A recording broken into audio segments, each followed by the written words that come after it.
Hey everyone, and welcome back to the channel.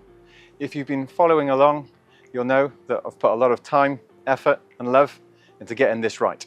I know a lot of you are excited to see the next big moment, which is filling the pool, and trust me, I do as well. But before we get to that milestone, I need to hit pause for something that is much more important.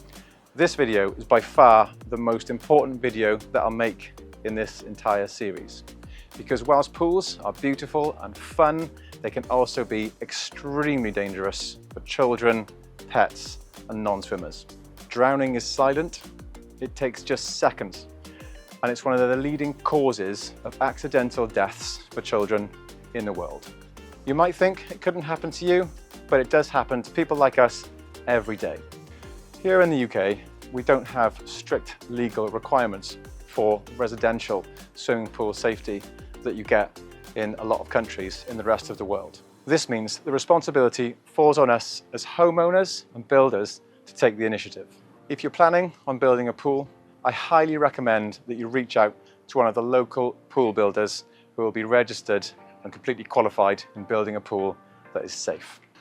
There are also other organisations in the UK like Drowning Prevention UK and Sparta who will have resources to enable you to make sure that what you're doing is safe. These groups offer valuable guidance on designing and building a pool with safety in mind. Because every incident is one too many. Now every pool design and every garden, every different kind of layout, etc. will be different. So the safety, the precautions that I'm putting in place will be completely different for what you're doing. And it is your responsibility to make sure that you're catering for those dangers. Even if you don't have kids or pets, kids can let themselves in through the side gate on your house, they can jump over boundaries. So it doesn't matter if you don't have pets or kids, you still need to consider safety. So with that out of the way, in this video, I'm going to show you the safety pool cover that I am installing on top of this pool to make sure that the pool is covered when not in use. I'm using a Walu Evolution safety cover that has aluminium spars every metre or so that go down the pool with a very strong fabric in between that can take the weight of about 100 kilos. In order to install this cover, it did mean that I needed to do some substantial works at one end of the pool, but that's what I'm going to show you in this video coming up. Okay, so this is the safety cover. It's a Walu, I think it's Evolution cover.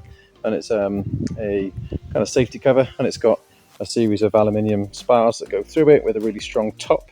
I think it's rated to quite a high weight, and it unrolls. You put a little thing in there and it unrolls across, and you tension it across the pool. And in order to get this cover working, I needed to build a wall, which I'll cut to right now. So because of the way this cover is made, I need to extend the pool a little bit past there. Little wall, little wooden top, and then the cover can rest on the wooden top, and it can fix to the blocks, which I'm going to build in this little foundation.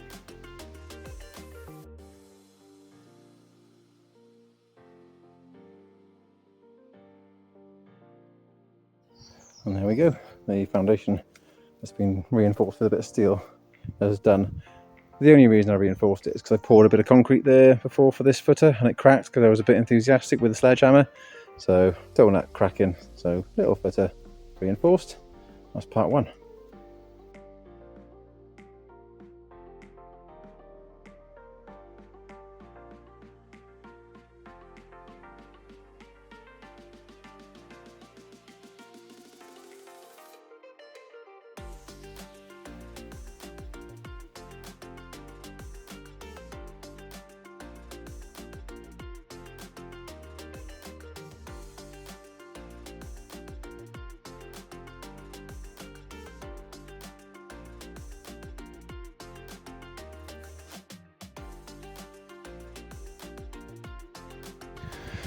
Well, that's pretty late.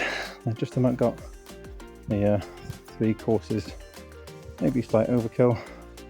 Still a reinforced wall, but when you've got ratchet straps over there pulling that cover tight, there's going to be a lot of pressure on that. So didn't want to take any chances. Plus, an excuse to build a retaining wall.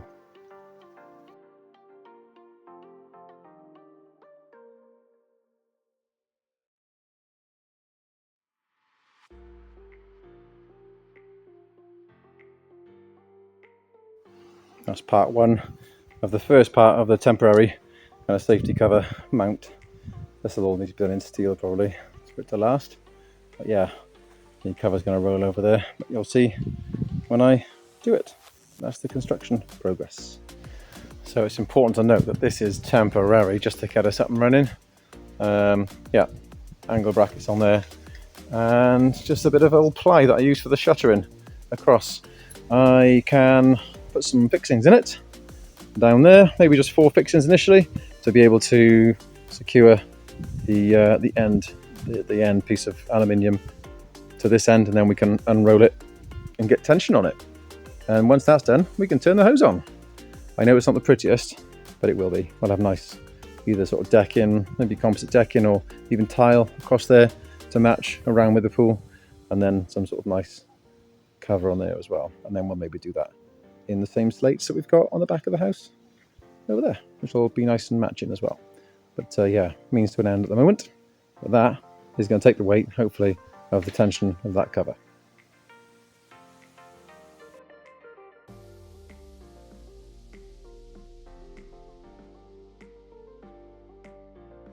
So I've drilled and put 4 fixings that are 6mm diameter, the same diameter as the pins that will be retracting the other end. I'm sorry about the background noise. So yeah, they're in there. Now there's a bit of tension on there. So now I'm going to unroll the cover all the way to the other end, and then put the pins in the other end.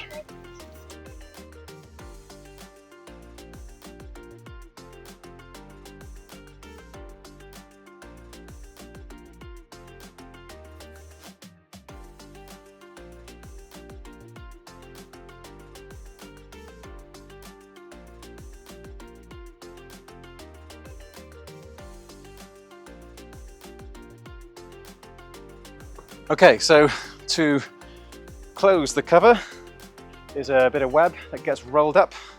I'll show you the reverse of this in a sec. To bring it closed, we simply pull on this gently. I mean, it'd be great if you had more deck area to put it out the way. But we pull on this like this, and anybody can do this. And it unrolls, and you start to see those spars. When I put it away, I didn't quite put it in the right place because I've been moving it around. Normally it will unroll in the right place, but for now, I'm just demonstrating how it works. And I just put it in the right place, about there. Yeah, this is the cover in the right place, pulled onto the deck.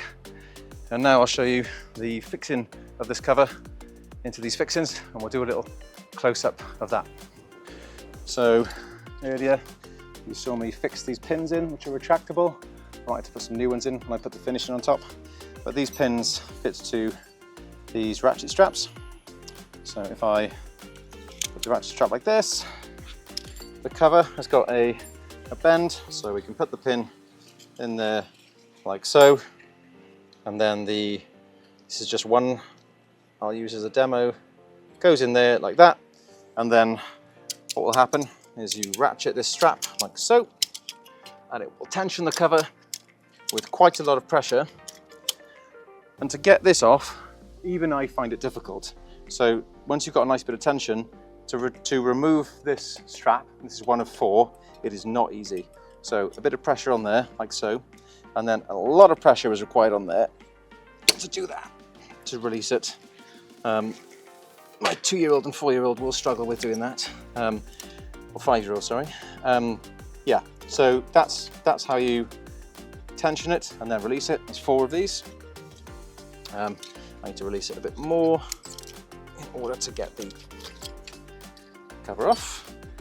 And now I'll demonstrate how we roll the cover back off. To close the cover, first thing that I need to do is to get this webbing strip and bring it back to the other end of the pool, like so.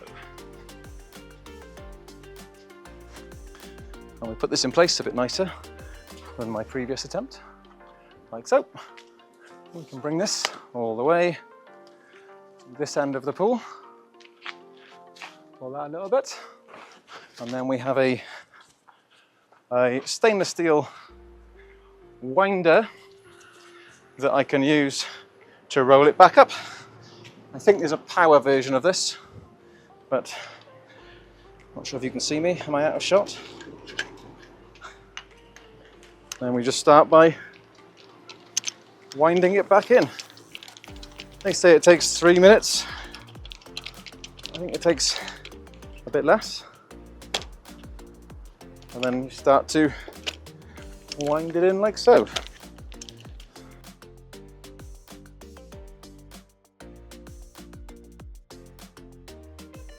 And what I'll show in the next video is how I've got moved the thermal cover to go underneath. Thanks for watching this one. I know that even if you don't have kids or pets, you might think that this is not relevant, but trust me, it is. Yeah, you need to make sure that what you're doing is safe. On a more light-hearted note, I'm in the process of putting the video together, which shows the filling of the pool and what it looks like when it's full. I've already been in it and it's absolutely amazing. So please stay tuned for that. It is coming, but I had to get this video out first. So now that the cover is fitted and it can be moved across the pool whenever the pool is not in use, there are some other safety precautions that I'm putting in place to further make this pool more safe. One of those is I'll be putting a perimeter around the pool, so a 1.1 meter high glass balustrade on the patio, and then where the pool comes out of the ground a little bit more, I'll be installing a fence that is not climbable, that is the same height, to ensure that the kids can't jump over and into the pool. Also, I've been teaching my youngest daughter to swim, and I'm pleased to say that after 10 days, she can now swim unaided the width and length of the pool. So I'll be working on my son as well, because obviously it's really important they can swim as well. So let me get back to making the video of the grand opening and fill day. I'll publish that as soon as possible. Thanks for watching. Bye-bye.